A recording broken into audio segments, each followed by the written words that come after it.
Buenos dias pra você, meu querido aluno de segundão que me viu ajeitando a câmera aqui.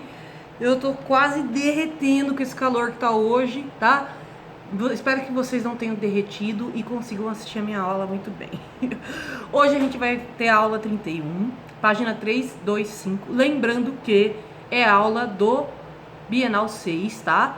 Que a gente tá finalizando o Bienal 6 aí.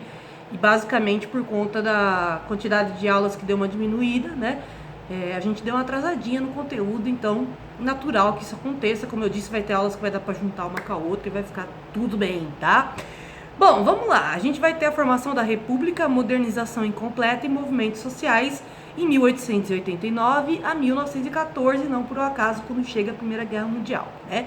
Aliás, a Primeira Guerra Mundial, ela foi um marco histórico de ascensão dos Estados Unidos da América como maior nação do mundo, né, capitalista, né, vale lembrar, e principalmente também da própria Revolução Russa, que são duas dissidências que acontecem ao mesmo tempo. Então, na Rússia está acontecendo a Revolução Russa, que vai ser a primeira experiência socialista da história, de fato, enquanto está acontecendo também a ascensão dos Estados Unidos como país imperialista capitalista, certo?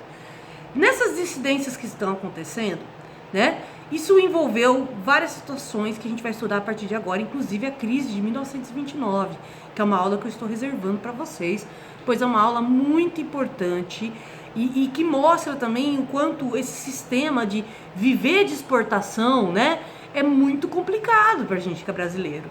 Porque se o país que a gente exporta quebra ou entra em crise, a gente basicamente sofre essa crise como uma avalanche econômica, né? E indiretamente, o que é pior, né? O nosso país em si, assim, não foi a fonte da crise, mas ele recebe aquela bola de neve mundial da crise. Isso vai fazer com que o capitalismo se torne um sistema questionável, né? Aliás, antes mesmo da crise de 29, já haviam contestações ao sistema capitalista como a única via de forma de sociedade do mundo, né? A gente sabe que historicamente não existe essa de única forma de sociedade, a humanidade já foi organizada em diversas formas sociais diferentes, né? E que na maioria delas o capitalismo não estava presente, mas com o efeito das colonizações, com o efeito da globalização do sistema capitalista, o capitalismo começou a tomar uma dimensão mundial, principalmente a partir do século XIX, né, galera? Que aí até territórios que então não eram dominados pelos capitalistas, como Japão, China, Índia, né, vão passar a ser dominados de maneira muito violenta, né, muito truculenta, tá? Isso vai gerar conflitos, isso vai gerar conflitos de caráter nacionalista muitas vezes, isso vai gerar inclusive a dissidência do surgimento de fascismos, né? Principalmente em países que têm grande quantidade de ativistas comunistas, pois o fascismo foi uma contra-revolução comunista. Foi uma alternativa desesperada das elites capitalistas de tentar frear qualquer popularização do comunismo. E por que o fascismo não surgiu antes da Revolução Russa? Porque não havia essa necessidade anteriormente, né? Pela primeira vez da história, a gente vai ter um proletariado internacional organizado. Então, esse contexto temporal da Revolução Russa, esse contexto de trazer esse espectro do comunismo, né, rondando a Europa, e principalmente os primeiros anos da Revolução Russa vão ser muito bem sucedidos, né? A União Soviética vai dar um salto histórico em comparação à época do Czar, né? Isso sim que vai assombrar as elites mundiais, porque cada vez mais os trabalhadores vão ver na experiência da Revolução Russa uma inspiração para suas lutas dentro dos seus países, tá? O exemplo disso é que, no Brasil, a primeira forma de esquerda política no sentido esquerda que visava o fim do capitalismo foi o anarquismo, certo? O anarquismo surge aí, então, como um movimento sindical. E ele é presente em várias cidades do Brasil, inclusive aqui em Taquaritinga teve um movimento anarquista. Não sei se vocês sabem, mas agora tem um querido amigo historiador, que é o Flávio Oliveira, e o nosso querido também geógrafo e também historiador, no caso, Dorival Borelli, eles estão fazendo um grupo que é um acervo público de questões históricas e evidências históricas de Taquaritinga, na maioria das vezes fotografias, né? E nessas fotografias a gente vê que teve muitos movimentos sociais aqui em Taquaritinga ligados à época, tá? Inclusive eu fiquei muito chocada de saber que tiveram telefonistas aqui em Taquaritinga. Fico feliz em saber. Ô Google, dá um tempo, cara. Que é isso, mano? Sai de perto de mim. Bom, vamos lá. O Google respondendo eu aqui, tô me sentindo conversando com a Siri, né? Aliás, nesses tempos de pandemia, dá até vontade de trocar uma ideia com o Google, né? É a coisa mais próxima de uma presença humana que a gente tem agora, né? Enfim.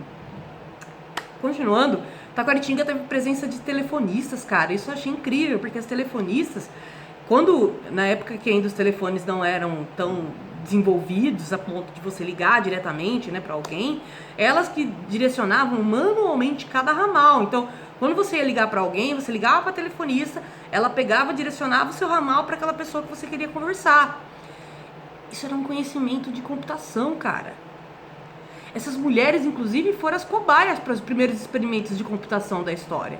E muitas delas foram idealizadoras dos primeiros computadores da história, né? É aquela parte da que eu falo sempre pra vocês. A história das mulheres ainda é uma história a ser revelada. A gente não sabe ao certo a história das mulheres, principalmente o local, né? São poucas que a gente conhece. Então, quando eu vi a foto dessas telefonistas, eu achei o máximo. E aí comentaram que, inclusive, né, os parentes mais próximos dessas mulheres comentaram que elas sofriam muito preconceito, porque tinha muita gente que não aceitava isso, né? Mulheres trabalhando com telefone, né? Trabalhando com computação. Nossa, que inadmissível, né? Machismo nosso de cada dia, né, galera? Tanto é que vários outros fatos históricos de Taquaritinga eu vou estar trazendo pra vocês, porque eu tenho acesso a essas histórias de Taquaritinga por ter proximidade mesmo também com o Flávio e com o Dorival. Então, velho, é cada história cabulosa que vocês vão ficar assim... Caraca, eu não sabia nada sobre a minha própria cidade. A sensação é essa mesmo. Porque na história oficial de Taquaritinga a gente sabe muito pouco, né, da nossa própria cidade. Então, quando o Brasil passou por um processo de modernização e industrialização, mesmo que fraco, né, essa primeira tentativa aí de industrialização, surgiram as ferrovias no interior do Brasil. E a construção dessas ferrovias muitas vezes implicava em simplesmente passar por cima de comunidades, seja comunidades aldeias indígenas, sejam comunidades de trabalhadores rurais.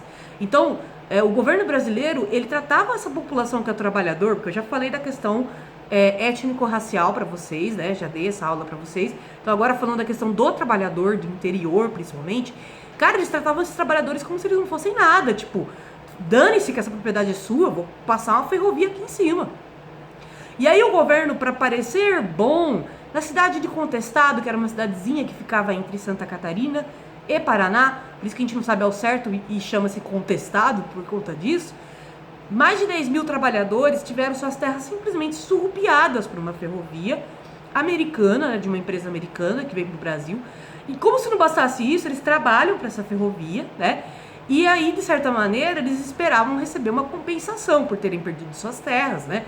Por terem trabalhado. Acaba que essa ferrovia não paga eles acabam fazendo um imenso trabalho dificultoso de abrir essa ferrovia e não recebem quase nada por isso. Perdem as suas casas, não recebem nenhuma habitação nem nada, e isso gera um conflito armado extremamente violento. Lembrando que, como a maioria da população morava no campo, historicamente no Brasil, ter armas enquanto você mora no campo é uma coisa muito fácil, era facilitado, né, o acesso a isso. Claro que nem todo mundo tinha arma, mas tinha muitos trabalhadores rurais que tinham armas por questão de proteção, de casos de roubo, né, em propriedades rurais, dentre outras coisas. Porque roubo em propriedade rural, galera, é um perigo mesmo, viu? Porque é um local isolado, não tem como você pedir ajuda, sabe? Até a polícia chegar até lá, sabe? Então, de certa maneira, sempre houve essa liberação de armamento para quem, né, mora em propriedades rurais aí do Brasilzão, do interior do Brasil. Resultado é que acabou que essas ferrovias foram inauguradas em cima da morte de quase todos os habitantes de Contestado, porque o exército brasileiro foi lá e reprimiu duramente essa luta social dos trabalhadores. Aí que você vê que... Qual que é a função do exército brasileiro? Sabe, esse questionamento vai ser um questionamento que o próprio exército vai fazer daqui pra frente, viu? Essa é a função do exército brasileiro? Chegar com canhão, com um monte de arma muito mais poderosa pra cima de sertanejo, que no máximo tinha uma escopeta, né? E simplesmente destruir todo mundo porque eles estão pedindo o mínimo pra se viver?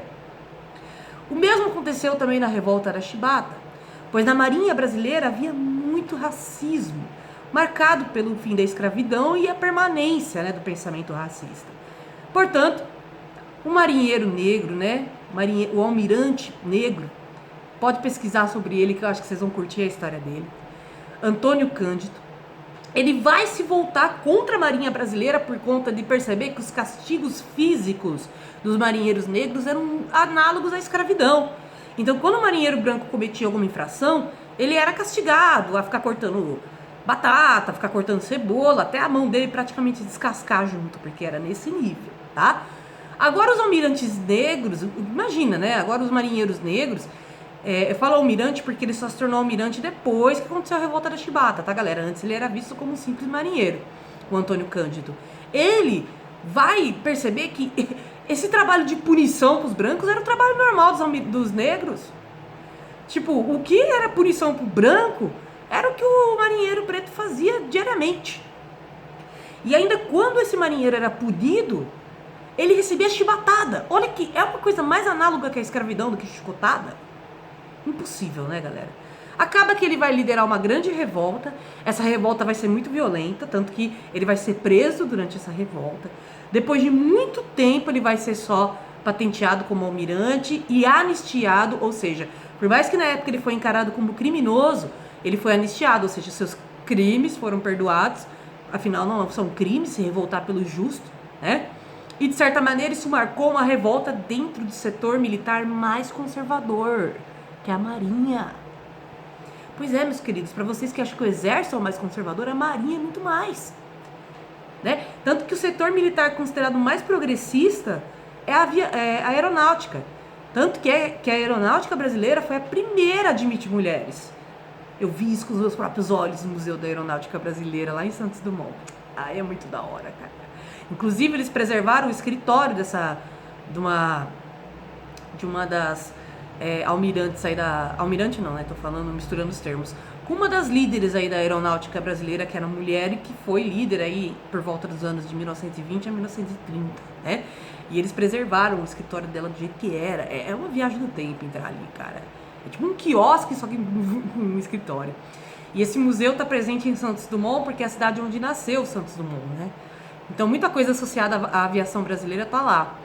Uma pena que tá um pouco abandonado o museu, né? Pelo que eu ouvi falar. Não sei até hoje se tá tão abandonado, se revitalizaram ele, mas tá meio abandonado lá em Minas, esse museu. Então, João Cândido vai se revoltar em 1910, tá? Vai realmente ser duramente reprimido. Vai ter a revolta de contestado ao mesmo tempo, tá? Da mesma maneira que no caso de Canudos, vai ter líderes messiânicos, no caso da revolta de contestado. Esse líder messiânico era monarquista, também se achava até o próprio, que deveria ser o próprio rei daquela região. Vale lembrar que, por mais que para vocês soe engraçado a população ser monarquista, inclusive aqui em Taquaritinga a gente teve esses episódios, eu tenho que lembrar vocês que a República prometeu muita coisa para a população.